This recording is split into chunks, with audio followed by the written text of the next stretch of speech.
Bienvenue à vous dans cette nouvelle vidéo d'actualité auto, celle du mardi 18 novembre 2025. On va commencer cette vidéo en parlant de Audi, qui traverse une crise depuis plusieurs mois et qui est malheureusement touché de plein fouet par un nouveau gros problème de fiabilité qui touche le modèle qu'elle a le plus vendu. Nous parlerons de Renault qui parle de son nouveau Trafic 100% électrique, mais aussi de Ford pour deux actus différentes. La première, c'est qu'elle met fin définitivement à la production de son best-seller européen. La deuxième, c'est que l'un de ses partenaires, Boream, vient de dévoiler un moteur thermique qui est quand même assez exceptionnel et sur lequel je voulais revenir en détail. Et puis pour terminer, on parlera un petit peu de Stellantis qui communique également de son côté sur les nouvelles technologies qu'elle utilise sur ses nouveaux moteurs thermiques et qui est en parallèle obligé d'organiser une énième nouvelle campagne de rappel pour des problèmes de fiabilité sur ses moteurs thermiques avec des turbos qui s'auto-détruisent. Ça nous fait beaucoup de sujets, j'espère que cette vidéo vous plaira. Si c'est le cas, comme d'hab, je compte sur vous pour le montrer en laissant un like, en vous abonnant, en boostant la chaîne si l'option apparaît chez vous après avoir liké la vidéo et bien sûr aussi en laissant un petit commentaire pour donner votre avis sur l'actu du jour. J'en profite juste pour préciser un petit truc, cette vidéo est tournée le 18 novembre 2025. Cet après-midi, il y a eu un gros problème sur l'internet mondial. Une grande partie des sites les plus fréquentés étaient tout simplement en panne, ce qui a fait que je n'ai pas pu récupérer énormément d'images, d'illustrations pour cette vidéo, donc le montage va être extrêmement simpliste. Ça devrait, je l'espère, revenir à la normale dès demain. Toutes mes excuses d'avance.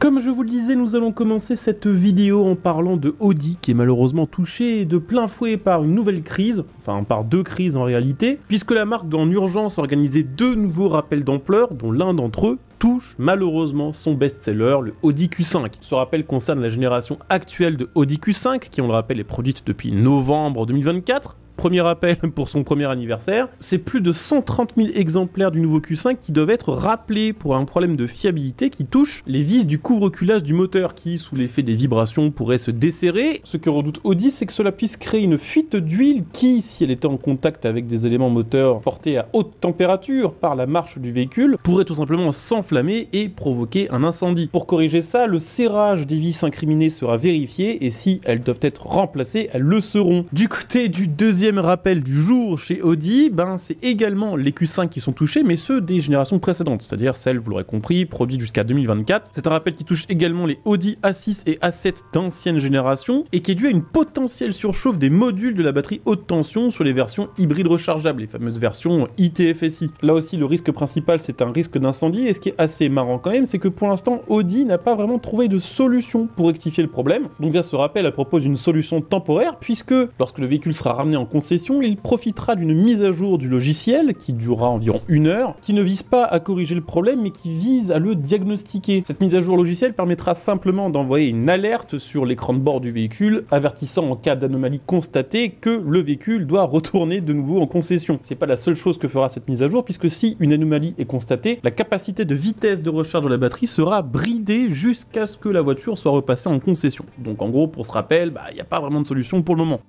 Sur un tout autre sujet, nous allons maintenant parler de Renault qui dévoile son prochain Trafic électrique qui vient de faire sa première apparition au salon Solutrans à Lyon. Il a été dévoilé dans sa version de série et Renault promet qu'il va révolutionner le marché des fourgons électriques, ce que les constructeurs espèrent beaucoup parce que actuellement les utilitaires électriques sont soumis aux mêmes objectifs CO2 que les voitures et le problème c'est que leur décollage en termes de part de marché est 2 fois plus lent que celui de la voiture électrique qui est pourtant pas bien rapide non plus. Ce trafic électrique devrait sortir fin 2026 et sera suivi par d'autres modèles électriques de la marque qui va faire comme pour ces petites voitures, c'est-à-dire réutiliser les appellations de ces modèles d'antan comme par exemple l'Estafette. Ce nouveau trafic électrique sera équipé d'un moteur d'environ 200 chevaux, ce moteur sera installé à l'arrière et propulsera le véhicule. Vous l'avez bien entendu, ce sera un utilitaire propulsion. Il y aura 2 versions de batterie qui seront proposées. Dans un premier temps, seule la version classique en batterie NMC sera proposée avec une autonomie d'environ 450 km WLTP et plus tard Renault proposera une autre version, la version autonomie urbaine, dont le but, vous l'aurez compris, ne sera pas d'avoir plus d'autonomie puisqu'elle annoncera 350 km WLTP, 100 km de moins que la version standard, mais qui aura plutôt pour but d'être moins cher, une version low cost on va dire du trafic conventionnel. Ce qui est assez intéressant, c'est que ce nouveau trafic, c'est le premier véhicule de Renault 100% électrique qui va utiliser la technologie 800 volts qui va lui permettre une recharge plus rapide avec un 15 à 80% de la batterie estimée à environ 1 minute, ce qui lui permet de regagner environ 200 260 km d'autonomie. Et c'est d'ailleurs peut-être là-dessus que Renault va faire la différence avec les autres constructeurs, parce que c'est vrai qu'un utilitaire comme celui-ci a plus vocation à transporter du matériel, à transporter des outils ou à transporter quelqu'un sur des petites distances pour intervenir chez des clients dans un périmètre restreint, plutôt que à enchaîner 4 heures d'autoroute. Le plus important pour ce type d'utilisation, c'est effectivement plus de pouvoir le recharger rapidement que d'avoir une autonomie de 1000 km. Côté dimension, il sera proposé en deux longueurs, la version L1 qui fera 4,87 m de long, 1,92 m de large et qui offrira un volume de stockage de 5,1 m3. Le L2 quant à lui aura un empattement plus long de 40 cm, il fera 5,27 m et offrira lui de son côté 5,8 m3 de stockage. Que ce soit pour le L1 ou le L2, le trafic électrique restera en catégorie H1, ce qui devrait lui permettre d'accéder à la plupart des parkings souterrains, ce qui est bien utile en ville. Autre chiffre qui aura son importance, Renault annonce une capacité de remorquage de 2 tonnes et côté charge utile 1,25 tonnes. Et là-dessus, si je ne dis pas de bêtises, il fait mieux que toute la concurrence électrique vendue en Europe. La seule question maintenant, ce sera le prix, on ne l'a pas encore, et c'est probablement ce qui sera déterminant quand on voit la différence de prix qu'il y a entre la plupart des utilitaires thermiques et leur équivalent électrique. C'est vraiment le principal frein à leur adoption. Donc si Renault arrive à proposer un électrique vendu au prix du thermique sans faire remonter le prix du thermique, peut-être que Renault s'en sortira mieux que les autres.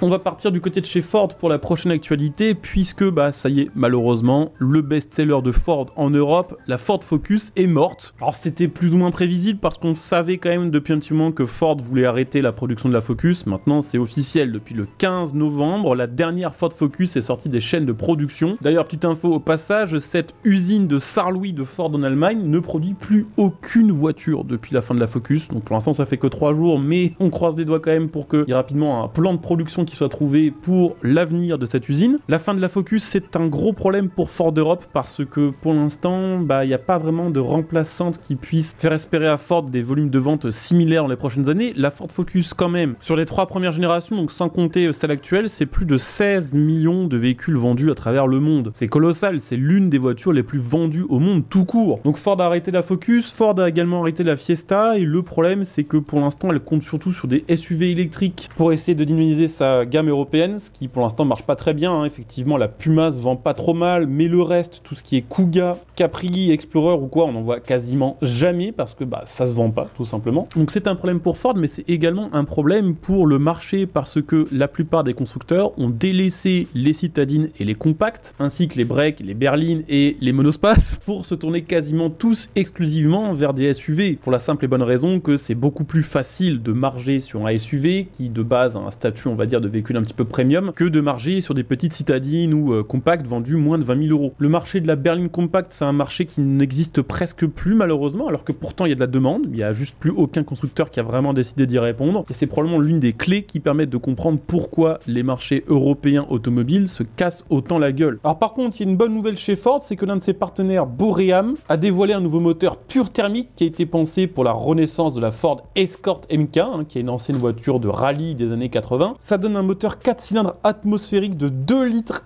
qui peut prendre 10 000 tours par minute, qui développe 324 chevaux et qui surtout, et c'est là où c'est quand même assez incroyable le travail qu'a réalisé Boream, ne pèse que 83 kg, ce qui est ridicule pour un moteur de 7 cylindrées, ce qui est d'ailleurs même ridicule tout court pour un moteur thermique. Ce qui est assez intéressant aussi, c'est que pour ce moteur et pour sa fiabilité, Boream a surtout misé sur des pièces taillées dans la masse, ce qui sur le papier théoriquement leur donne une meilleure résistance que des pièces traditionnelles qui sont plutôt coulées que usinées. Et dernière chose que je trouve quand même assez intéressante liée à la conception de ce moteur, c'est que le corps principal du moteur, la pièce qui va accueillir les cylindres, le vilebrequin, donc vraiment la base du bloc moteur, a été imprimée en 3D. Chaque couche de ce bloc moteur vient se fusionner à la précédente. C'est une technologie qui permet de gagner du poids sans sacrifier la fiabilité et qui permet surtout de réaliser une géométrie interne optimisée au micromètre près, ce qui est strictement infaisable sur des pièces usinées traditionnellement ou encore plus sur des pièces coulées. Alors après, Boream, c'est absolument pas la seule marque qui fait appel à ses savoir-faire en termes de compétition automobile pour ses modèles de série, puisque c'est également le cas du côté de chez Stellantis. Rappelez-vous, il y a quelques jours, Stellantis a dévoilé un nouveau moteur 4 cylindres qui fait plus de 300 chevaux. C'est le 4 cylindres 2 litres Hurricane. Ce nouveau bloc moteur utilise une technologie qui s'appelle le TGI pour Turbulent Jet Ignition. C'est une technologie de pré-chambrage, de pré-combustion, si vous voulez, qui est inspirée de la Formule 1. Grâce à cette technologie, en fait, il y a une première combustion de carburant qui a lieu dans une petite pré-chambre de combustion qui est juste au-dessus du cylindre, et ensuite les jets d'essence qui sont déjà enflammés dans cette première chambre de combustion pénètrent ensuite dans la chambre de combustion principale, ce qui permet d'accélérer le processus de combustion et d'optimiser sa consommation. C'est un véhicule qui va surtout pour l'instant équiper des modèles Jeep, pas de pot quand même pour Stellantis côté timing, puisque au moment où elle a annoncé ses nouvelles technologies et précisions sur ce nouveau bloc moteur, elle a annoncé aussi un nouveau rappel qui concerne des 4 cylindres de chez Jeep. C'est 112 000 Jeep hybrides rechargeables qui sont rappelés, et alors là on sort l'artillerie lourde parce que c'est carrément un remplacement complet du moteur qui est nécessaire. Alors c'est pour un truc à la con, mais c'est tout simplement parce que du sable qui est utilisé justement lors du processus de moulage des pièces pourrait être resté piégé dans certains moteurs. Ces micro-grains de sable qui sont donc dans le moteur pourraient provoquer de graves dommages internes qui peuvent eux-mêmes entraîner une casse moteur totale ou, dans certains cas, provoquer un début d'incendie. Donc ça concerne les versions 4XE des Grand Cherokee, des Wrangler par exemple. Si de votre côté, vous avez une de ces motorisations et que vous remarquez un bruit de cliquetis dans le compartiment moteur et qu'en plus vous avez un voyant d'alerte moteur qui est allumé, c'est probablement que vous êtes victime de ce problème. Il faut donc d'urgence ramener votre véhicule en concession pour profiter de ce fameux changement de moteur.